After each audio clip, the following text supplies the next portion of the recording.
আসসালামু আলাইকুম, সকলকে ওয়েলকাম করছি আমাদের চ্যানেল কৌণিক 360 ডিগ্রিতে আরো একটি নতুন ভিডিওতে। আজকে আমরা জানবো মৌমাছির সংক্ষিপ্ত জীবনী সম্পর্কে। আল্লাহ তাআলা মানুষকে আশরাফুল মাখলুকাত করে সৃষ্টি করেছেন। মধুকে মানুষের রোগ নিরাময়কারী হিসেবে আল্লাহ তাআলা পবিত্র কোরআনে একটি সূরা নাজিল করেছেন। সেই সূরাটির নাম হচ্ছে আন-নাহল। নাহল অর্থ মৌমাছি। আল্লাহ তাআলা ফুলের মধ্যে মধুর উপকরণ সৃষ্টি করেছেন মানুষের কল্যাণের জন্য, এবং সেই মধু আহরণ করার জন্য মৌমাছি সৃষ্টি করেছেন। আর ফুলের মধ্যে থেকে মধু আহরণের কৌশল আল্লাহ তাআলা মৌমাছিকে শিক্ষা দিয়েছেন। মৌমাছি ফুল থেকে নেকটার নামক এক প্রকার নির্যাস আহরণ করে থাকে। এই নির্যাস ও মৌমাছির পেটে এক প্রকার এনজাইমের সংমিশ্রণের ফলে মধু প্রস্তুত হয়। মধুর বিভিন্ন ভাষার নাম হচ্ছে: বাংলায় মধু, ইংরেজিতে হানি, ফার্সিতে অঙ্গবিন, হিন্দিতে মাথি, গুজরাটিতে মাকদাহ বলা হয়ে থাকে। মৌমাছিকে সাধারণত 3 শ্রেণীতে ভাগ করা যায়, যেমন 1 রানী মৌমাছি, 2 পুরুষ মৌমাছি, আবার 3 শ্রমিক মৌমাছি। 1 রানী মৌমাছি সম্পর্কে কিছু তথ্য জানবো। একটি মৌমাছির চাকে একটি মাত্র রানী মৌমাছি থাকে। ডিম পাড়াই রানী মৌমাছির প্রধান কাজ। রানী মৌমাছি দৈনিক 1200 থেকে 1500 ডিম পেড়ে থাকে। ডিম পাড়ার কাজটি সে নিরলসভাবে করে। রানী মৌমাছি যে কুঠুরিতে ডিম পাড়ে তাকে রানীকোষ বলা হয়। রানী মৌমাছি মৌচাকের প্রাণ। সারাদিন রানী মৌমাছি সমস্ত মৌচাকে ঘুরে বেড়ায়। এ সময় পুরুষ মৌমাছি রানী মৌচাককে ঘিরে রাখে। মনে হয় রানী মৌচাকে যেন তারা একটি ব্যারিকেড করে রেখেছে, যাতে বাইরের কোনো শত্রু তাদের রানীর কোনো ক্ষতি করতে না পারে। রানীর অভাবে চাকের পুরুষ এবং শ্রমিক মৌমাছিরা বিশেষ ব্যাকুল এবং উত্তেজিত হয়ে পড়ে। রানী মৌমাছি ডিম পাড়া শুরু করলে শ্রমিক মৌমাছিরা তাকে রাজকীয় খাদ্য খেতে দিতে থাকে এবং রাজকীয় মর্যাদা দিয়ে থাকে। রানী মৌমাছির ডিম দেওয়ার ক্ষমতা শেষ হলে শ্রমিক মৌমাছিরা তাকে নিষ্ঠুরভাবে মেরে ফেলে, অথবা কোনো কারণে রানীর মৃত্যু হলে শ্রমিক মৌমাছিরা রানী বাচ্চাটাকে বিশেষভাবে খাদ্য দিয়ে এবং যত্ন করে রানীকে পরিণত করে থাকে। একটি মৌচাকে কখনো 2টি রানী থাকতে পারে না, শুধুমাত্র একটি রানী একটি মৌচাকে থাকে। তাই রানীর কুঠুরিতে বাচ্চা রানীর জন্ম হলে তাকে হোল ফুটিয়ে মেরে কুঠুরি থেকে ফেলে দেওয়া হয়। আর যদি কোনো কারণে মৌচাকে আরেকটি রানী মৌমাছির উৎপত্তি হয়, তবে 2 রানীর মধ্যে তুমুল যুদ্ধ বাধে। যখন একটি রানী মৌমাছি নিহত হয়, নতুবা পরাজয় স্বীকার করে মৌচাক থেকে পালিয়ে যায়। পরাজিত রানী মৌমাছি পালিয়ে যাওয়ার সময় কিছু সংখ্যক পুরুষ এবং শ্রমিক মৌমাছিও তার অনুগামী হয়ে থাকে, যেমনটা আমরা বাংলায় বা যে কোনো মানুষের মধ্যে যুদ্ধে দেখা যায়। 2 পুরুষ মৌমাছি। একটি মৌচাকে সাধারণত 400 পুরুষ মৌমাছি থাকে। পুরুষ মৌমাছিরা সাধারণত অলস প্রকৃতির হয়ে থাকে। পুরুষ মৌমাছির কোনো হুল থাকে না। এরা মৌচাকে বসে বসে শ্রমিক মৌমাছিদের সঞ্চিত মধু খেয়ে থাকে। প্রজনন একমাত্র তাদের কাজ। একটি পুরুষ মৌমাছির জীবনে একবারই মাত্র রানীর সাথে মিলিত হওয়ার সুযোগ পায়। মিলিত হওয়ার পরপরই পুরুষ মৌমাছির জীবন লীলাও শেষ হয়ে যায়। হঠাৎ যদি কোনো কারণে পুরুষ মৌমাছির মৃত্যু না হয়, তবে শ্রমিক মৌমাছিরা তাকে সেখান থেকে তাড়িয়ে দেয়। এবার জানবো শ্রমিক মৌমাছি সম্পর্কে। একটি মৌচাকে 30-40 হাজার শ্রমিক মৌমাছি থাকতে পারে। এই শ্রমিক মৌমাছিরা সবসময় শুধু কাজ আর কাজ নিয়ে ব্যস্ত থাকে এবং তারা নিঃস্বার্থভাবে মৌচাকের সমস্ত কাজ করে থাকে। এরা সম্পূর্ণ স্ত্রী জাতের। শ্রমিক মৌমাছিরা যখন মধুর সন্ধানে এক ফুল থেকে অন্য ফুলে ঘুরে বেড়ায়, তখন তার সম্পূর্ণ অজান্তে পুরুষ ফুলের পরাগরেণুর সাথে স্ত্রী ফুলের গর্ভকেশরের মিলন ঘটে। একটি মৌমাছি একটি কর্মদিনে প্রায় 18,000 ফুলকে পরাগায়ন করতে পারে। 2 বা 1 মাইল দূরে থেকেও মৌমাছি ফুল সংগ্রহ করতে পারে।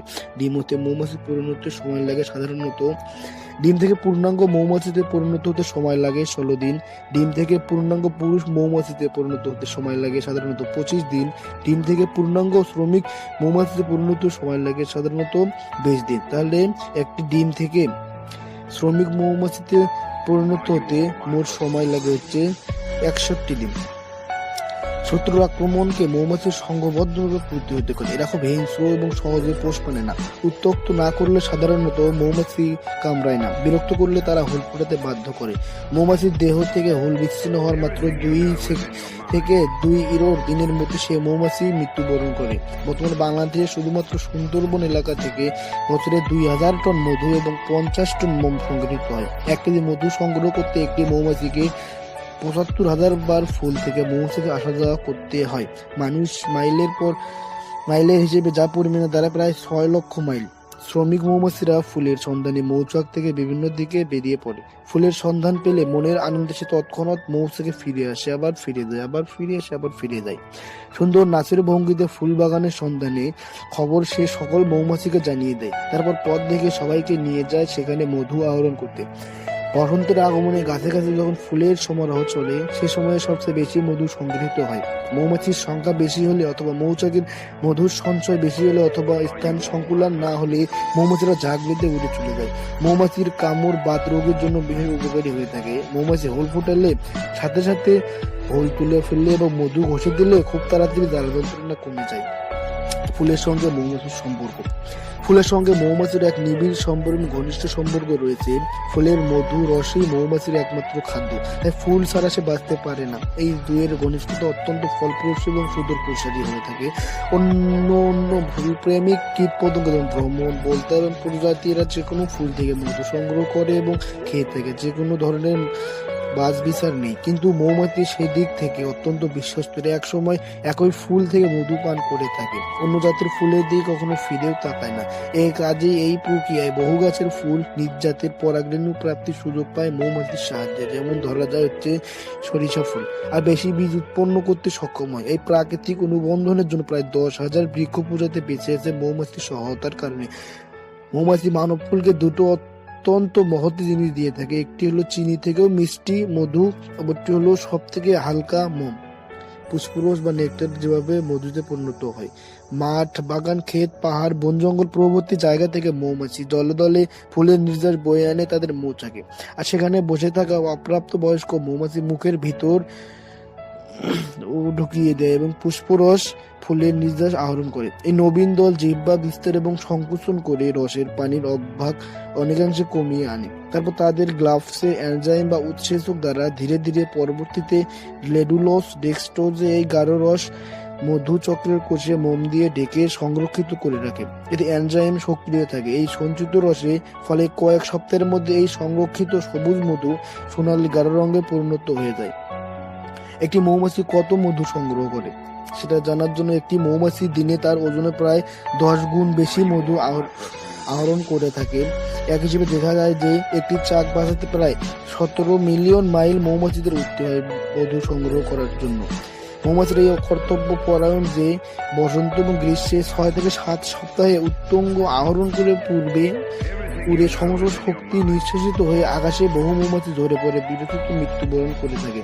4000 বছরের পুরনো মধু পাওয়া গিয়েছে মিশরের পিরামিডে।